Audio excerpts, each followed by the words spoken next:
Hello everyone and welcome to another Herbaceous review. Today I'm really excited because I get to review Herbaceous Sprouts for you.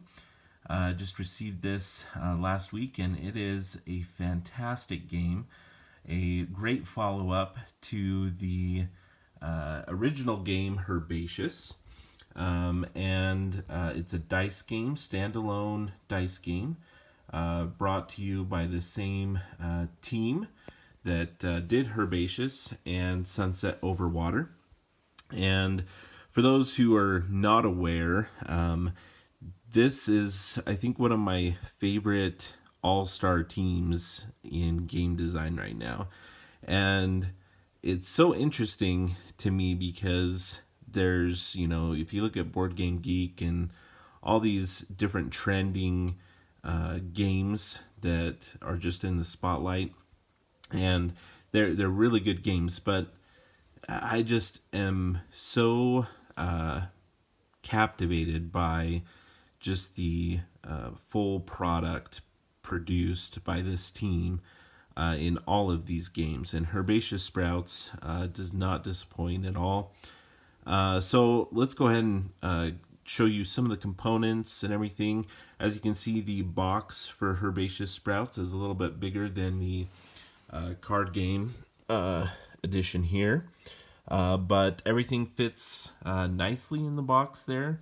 And like I said, as far as production quality of this is just fantastic. And I'll show you a couple of different things as we go through the components that shows just going above and beyond, I think, when it comes to the production quality, which I really appreciate. And one of those things, so as you can see here, this box and the insert and everything, just beautiful artwork throughout. And so you have the lemonade card there. So let's show you some of the components here. So Herbaceous Sprouts comes with a board here. You can see it folds in the middle right here. It's a very nice quality board, has a nice kind of linen finish to it. Beautiful board here. We have a community garden that everyone is planting sprouts in. And I just finished a solo game and just left the sprouts here for a visual. And so this game does have a solo variant, like Herbaceous and Sunset Over Water did before it. And so yeah, the game, designed by Steve Finn and produced by Eduardo Baroff, the artwork by Beth Sobel, and the solo variant by Keith Matika. I think it Matika. And so really fantastic gameplay to this, but as you can see, also just top-notch production quality with everything. So there's 15 sprout tokens in all of the colors. They're a cardboard, but they kind of have a linen finish to them as well. And so we have wheelbarrow player boards. And as you can see, this is another example. It's one of those things that they didn't need to print anything on the back of these, but I love that they chose to do it, to include it, because it just heightens the feel and production quality of the game. So we have wheelbarrow, and they're a good thick cardboard. And then there's reference cards here. They're double-sided. So you can, in like a two-player game, we usually kind of have them out initially to help people if I'm playing with someone new. Really, though, once you get used to the game, we've played it a few times, we just kind of keep this side up to remind us. The biggest thing is just the end game scoring to remember, which I really appreciate that they have the reference cards for that reason. Just because they're the points at the end of the game for dice left over in your wheelbarrow is a little unique, right? So you can see here each set of 3 is 2 points, each pair is 1, and each flower is 1. And it can be just a little bit not challenging, but it's just kind of a unique thing. It's not a simple like 1 point for each thing left over, like I believe Herbaceous was, when you have certain cards left over in your private garden. So in this one, the end scoring for the extra things left in your wheelbarrow is a little more unique, and so having the reference card is really helpful there. It comes with this really nice cloth dice bag, as well as 30. Obviously, we have this beautiful dice game, right? So we have 30 of these wonderful dice, and they have the everything's printed on there, so they're not stickers. They're printed on there. Very nice quality dice. There are 4 different colors, as you can see there. And then we have the deck of tool cards. And again, the card quality, top-notch, nice linen, and beautiful artwork throughout. And let's see, I think that's pretty much all of the components. We have, of course, the rule book, which is very well done. And we also have, these are the cards that are used in the solo variant. And as you can see, you have a different colored back for these special cards. And so, yeah, that's pretty much the game here. You'll notice these other kind of reference cards over here. Initially, when I pulled the game out, I was slightly confused because in setup, it didn't really mention putting these out there. But that's because they're really not needed. You can have them out there to remind people, what the different herbs and flowers are. But the reference card has them on there as well. And again, just another thing that shows the production quality and the attention to detail, and including these is just a nice touch. Each of these have a little bit about the different herbs and flowers. I did notice so for the flowers, like the peony is there. The forget-me-not, it actually has the Black-Eyed Susan information on the back of that one, and the Black-Eyed Susan has the information of forget-me-not. So they kind of switched those up, but really just kind of a nice little add-on feature there. And just beautiful artwork again. I love it. So as far as the gameplay, though, I know you're all interested in that as well.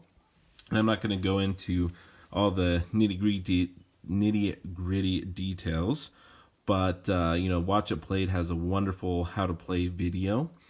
So I'm not going to focus really too much on that. But as far as the feel of the game and the general, it's a dice/card drafting game. So each round, these different cards will be populated with dice at random, drawn from the bag and then rolled and then placed on the different spots. And then you're going to take turns basically choosing one of the cards. You're going to be able to perform any actions associated with them. This is a reroll action. You can plant flowers with the trowel. The watering a can allows you to turn in any 2 of the same to plant in the flower garden. So you're going to take turns. You're going to take those dice. You're going to add them to your wheelbarrow. You're going to utilize any action card that you can right now. You can do any dice rolls, and your player board here has good references. If you choose a card, choose one of these cards, you're able to do those actions, and then you can actually keep the potted plant here, and you can kind of slide it under your wheelbarrow here. So you don't save those actions, but you can then utilize these symbols to help plant in the garden. And so you have similar things, the same categories as Herbaceous did with, gathering the same, all of the same type of herb, all different in this section here, and pairs of herbs in this section of the garden. The thing that is new, type or category in Herbaceous Sprouts is we have a beautiful flower garden over here with forget-me-nots and the peony and the Black-Eyed Susans. and you plant those specifically with acquiring the either on the dice or in pots the flowers, and then planting them with trowels, either from the special action on the yellow die or the cards there.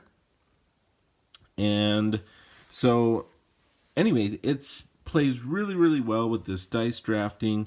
You also have to kind of keep in mind, you only have 7 in your wheelbarrow at a time. That's why some of these cards are nice, is you can acquire more without using up space in your wheelbarrow. Excuse me. And but yeah, it plays really, really well for 1 to 4 players. I played the solo mode today for the first time. I scored an 8, which is about middle in their little pack here in the instructions. They have the solo variant, which is, I think, works really well. It keeps the kind of tension of, when you bring out the cards, and then there's on the assistant gardener, you're gonna kind of change how you play. You're gonna play this way, and then you're gonna play this way, and back and forth. And so I really like that because it has a lot of decision making involved in it, and that tension of like, okay, now, so in the master gardener, you're going to choose first, but then they're going to be able to plant in the 2 other locations noted on the bottom of the cards left over. Or on this turn, you're going to actually flip over one of these cards, and it's going to show you, okay, the rival gardener is going to use this one and plant there. But then you do get to use this. And it's just, I really, really enjoyed it. I got to be a clever harvester, it looks like, in the single player scoring. And it just worked really well. I think Keith does a really good job with those solo variants as well. But yeah, just a really, really solid game. It plays a little bit longer than Herbaceous Sprouts. It's a little bit more involved as far as setup. Again, it's not a lot. It's just a little bit more components. We have the lemonade card again, as you can see there, for the first person who is able to plant in each of the 4 areas of the community garden. So, yeah, it works really, really well. These little rival tokens are used in the solo version, and in a 2 or 3 player game, you'll basically, after everyone's chosen one, the rival token will fill a space as shown on the card if it's available, which I think is good too, and it adds to the strategy, because in some cases you might be like, well, I don't necessarily want this trowel card and those dice, but I'm really close to having this one, or I want to do that next turn, so I'm going to take this card so a rival token doesn't go there. So that adds a nice element to it, I think. So the game's just well balanced. It has that same kind of laid back feel, though, of, you're rolling the dice and just planning in a garden. And the beautiful artwork and everything, production quality is just so fantastic.